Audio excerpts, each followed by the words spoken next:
Quoi que vous disiez, de toute façon, vous serez coupable, vous serez considéré comme coupable. On connaît tous cette situation. Et on sait très bien qu'on a raison pourtant, mais si on commence à se justifier, ça va nous enfoncer parce qu'on sait très bien qu'on va donner l'impression dans ce cas-là qu'on a tort, et donc on veut pas non plus rentrer là-dedans. Alors comment on fait? Eh bien, il y a une technique qu'utilise ici brillamment Léna Situation, l'une des plus grandes influenceuses françaises, franco-algérienne, pour être précis. Ça a son importance ici. C'est Léna Situation. Ah oui.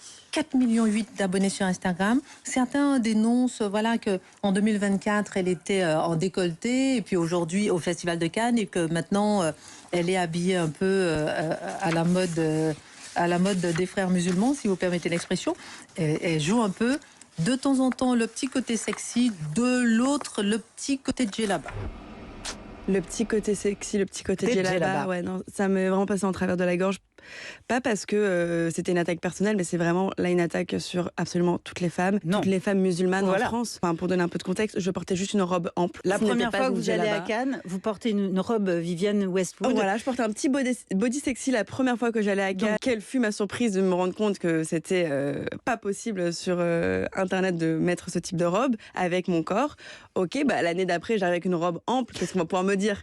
Ah, quoi? Que je suis à la mode des frères musulmans? Mais en fait, le racisme est tellement décomplexé, l'islamophobie est tellement décomplexée qu'on va même mettre islamophobe d'une femme qui n'est même pas musulmane. Donc, je vais vous mettre la suite, et elle monte d'ailleurs en puissance. Mais ce qu'elle fait ici, c'est le procédé suivant. On lui demande de commenter la polémique lancée par CNews, et on attend quand même presque qu'elle se justifie. Mais elle refuse le piège. Ce qu'elle fait du coup, c'est qu'elle monte en généralité. Le sujet, c'est plus sa tenue, c'est la lutte contre le racisme et la discrimination. Elle répond pas directement à l'accusation, mais elle y répond indirectement en définissant la morale du débat. Alors ça, ce procédé, ça s'appelle le recadrage. Et le recadrage, ça peut être un sophisme dans le cas où vous l'utilisez vraiment pour vous échapper, pour échapper au point précis de l'objection. Mais ça ne l'est pas, en revanche, si vous placez une question dans son véritable contexte politique ou moral. Et là, dans le cas de Léna Situation, ça me paraît tout à fait honnête de recadrer, dans le sens où elle a mis une robe qui ressemble à une djellaba, mais elle l'a fait justement parce qu'elle voulait quelque part recadrer le Festival de Cannes en y exposant une culture française populaire d'origine maghrébine, à savoir le port de la djellaba. Et